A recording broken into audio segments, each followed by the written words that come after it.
Good afternoon. Hello, everybody. Thank you so much for coming out. Is everybody ready for a great performance? Woo! All right. Well, this has been not 4 years, but about a year and a half of dedicated work from many different members. And we're going to get started now with the Raid. The Raid on St. Albans was one of the northernmost missions for the Confederates. It was a raid on American banks in St. Albans to fill the Confederate coffers for added monies. The raid was only one part of a much larger Confederate plan to win the war. All planning for the raid was done in Canada. Bennett Young and his group of young raiders eventually made their way to St. Albans. These young heroes of the Civil War, who through their determined ingenuity were able to accomplish an operation and mission that was unprecedented in Civil War history. These young men believed in their mission with every fabric of their being. The city of St. Albans and the Raid Committee proudly present the play, The Raid.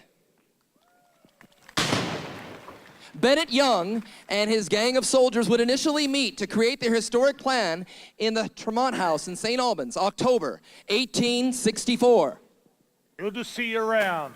There's a lot of plans going into this. How much resistance do you think we'll get? If we don't play it smart, we're going to get a lot of resistance. That's why our strategy has to be good. Well, we sure as hell ain't going on Butter Day. Thursday's a bad day from what I hear. Not only town fathers are out around for this, but some of the old blues are out in full pride. We got to be able to deviate. I figured from some conversations that Wednesday's just a jaunt over to the Supreme Court in Burlington. What the geography pre-tell. There'll have to be a few of us on the lookout, no doubt. All right. Now, if you look here, you can see that we got three positions. Lake Street, and there's a shoe shop right here. And it's about 500 feet up the hill of the park. But at the very least, we need to keep our eyes on the local Yanks working in the mills and the railroad. You think me and Jeff should take the first national at the start? Yes, but first, we have a profound mission as soldiers of the Confederate Army. And our mission is that much more important because we have to distract the Union Army from the southern battles to the northern lines. And it doesn't hurt for an army of our esteem to have a little extra money. The good Lord will be watching over us, men. The next day, these same young Confederates would finalize and initialize their plans at the Tremont House for their first bank raid. It's Tevis and we're ready like a fever. Before we get all excited, we've got to continue to play our plans as close to the coin as possible. Now, Commissioner Clay has authorized these plans and charged us with bringing the realities of war to these northernmost citizens and to show them that we're as good as any northern war strategist alive. I've checked the stables. We've got goodly numbers of horses. Well, we've had a good stay at this house. Now, Collins, you and I are going to take a scouting ride out to Sheldon to find the first way route. Let's meet back at the St. Albans house tomorrow night on Tuesday. Good. Right. And like I said, I've made it nice with the women folks. The men would now be making those final plans for the famous raid. Again, the northernmost action of the Civil War. Some of the finishing touches, including weapons acquirement, the rounding up of horses, scoping out of the three banks that would be sifted through and robbed of monies. And these banks would be the St. Albans, First National, and Franklin County banks. Young would address the raiders on some key points after prayer, and then would begin the famous raid.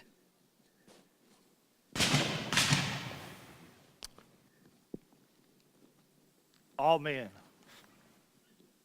Now, we've got to have your men ready with the horses after we rob them banks. And one man, myself, will be there to give an alarm if there's need for help. We have to have one man on the green to corral the townsfolk that will be held there. I want Swagger, Scott, and one other man at the top of Champlain Street. Remember, we've got hundreds of men working the foundry. Yes, sir. Collins and I, even beyond Sheldon, we're all set. All right. Remember the importance of our mission.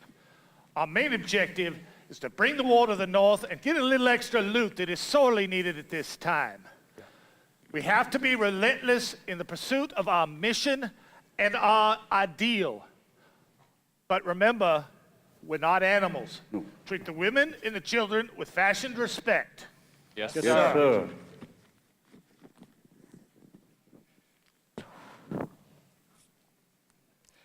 The Raiders would begin their venture at the St. Albans Bank. But before that, Bennett Young would address the town. Yes, indeed, I'm a proud officer of the Confederate services, and I will take this town if necessary. After addressing the crowd at the American House, the Raiders would move on to the St. Albans Bank. Cypress Newton Bishop saw armed men entering and ran into the back office and then tried to block the front door. Bishop was struck on the forehead by the door and bruised. The robbers then stated, "Not a word. We are Confederate soldiers detailed from General Early's army to come north and to rob and plunder, as your northern soldiers were doing in the Shenandoah Valley." Samuel Breck of the firm Breck and Jonathan Weatherby's, a gents furnishing store next door to the bank, went to the bank and found the door locked.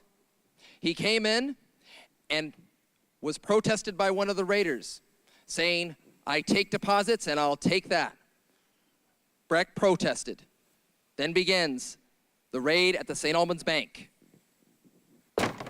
We're taking the town and exacting vengeance for the plunder the Union soldiers had been doing in the Shenandoah.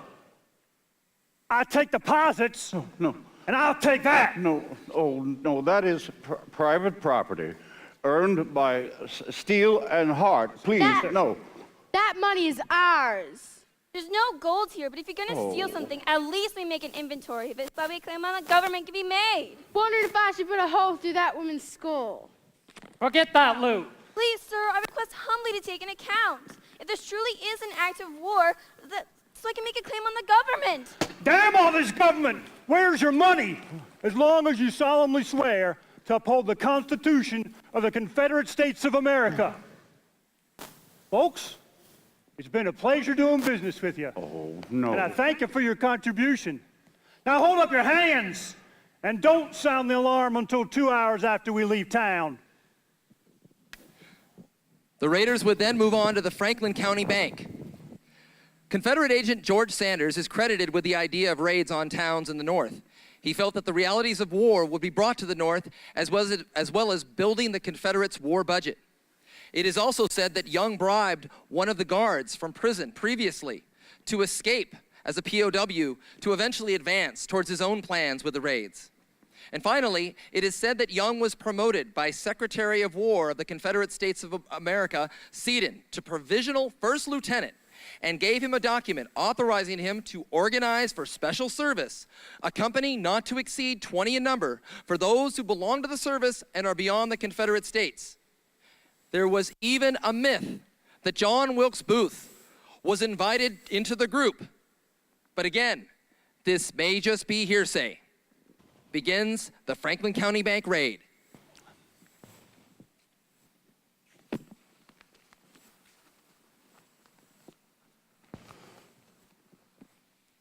There are hundreds of Confederates descending upon this town. Let's make a run for it. Let's do it. Oh, no. Oh, no. You're going into that vault where you should be at this point. You can't do that out of your mind. No. No.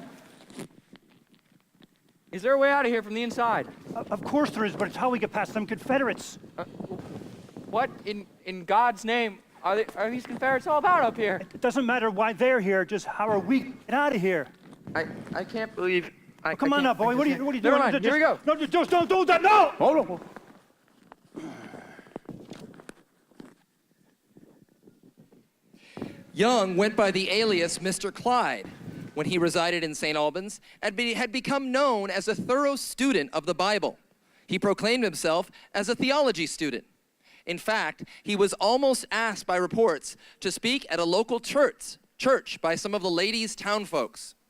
Young also visited the home of Governor John Gregory Smith at that time, presenting himself again as a theology student.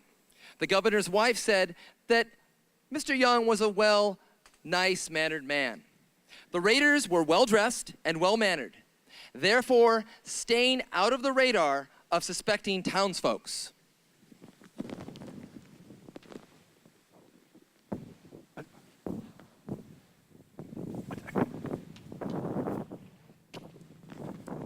Begins the raid on the First National Bank.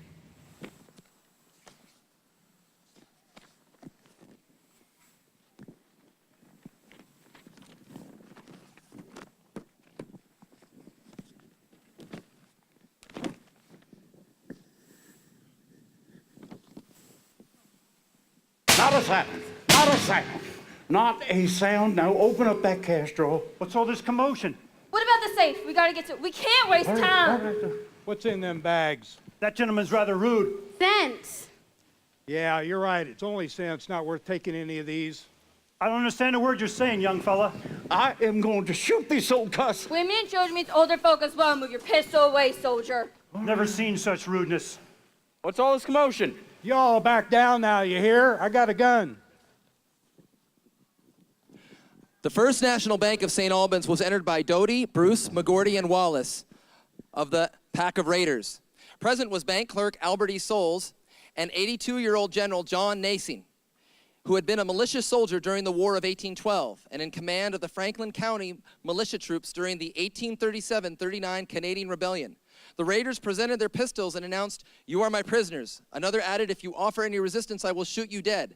General Nason, who was quite deaf, spent the entire time of the robbery sitting in the bank lobby, questioning, but yet again reading his newspaper. Begins the final scene of the raid when Quebec citizen Bovin, visiting St. Albans, was busy with his own matters while entered one of the raiders.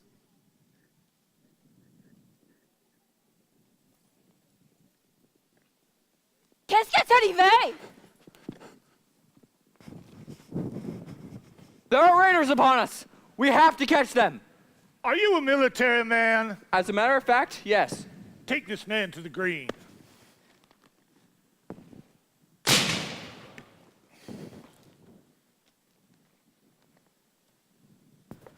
What kind of celebration's going on over here? I'll let you know. Oh no, my hat! Give me your hat, doggone it!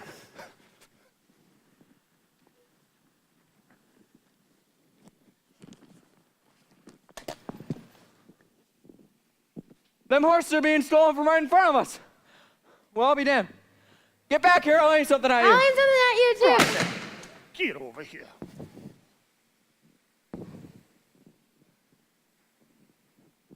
I don't see it. I've got to do something to help these townsfolk. And as for you, scum, I'll have you know if ever I find you... Oh, they've shot me through the body. And in begins a posse to chase the raiders out of town as Linus Morrison falls down dead. Now the chase begins. The posse against the raiders. The townsfolk of St. Albans fighting back.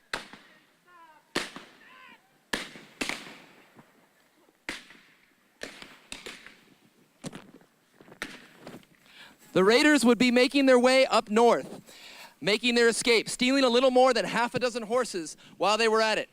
To the very end, to wrap up their mission. 10 missions of this kind were scheduled to occur by the CSA, but this was the only successful one. The men made their escape to Montreal by horseback, heavily pursued by Conger, who you saw previously, who escaped to the Green. Later, there would be trials in Canada for these lone Confederate heroes.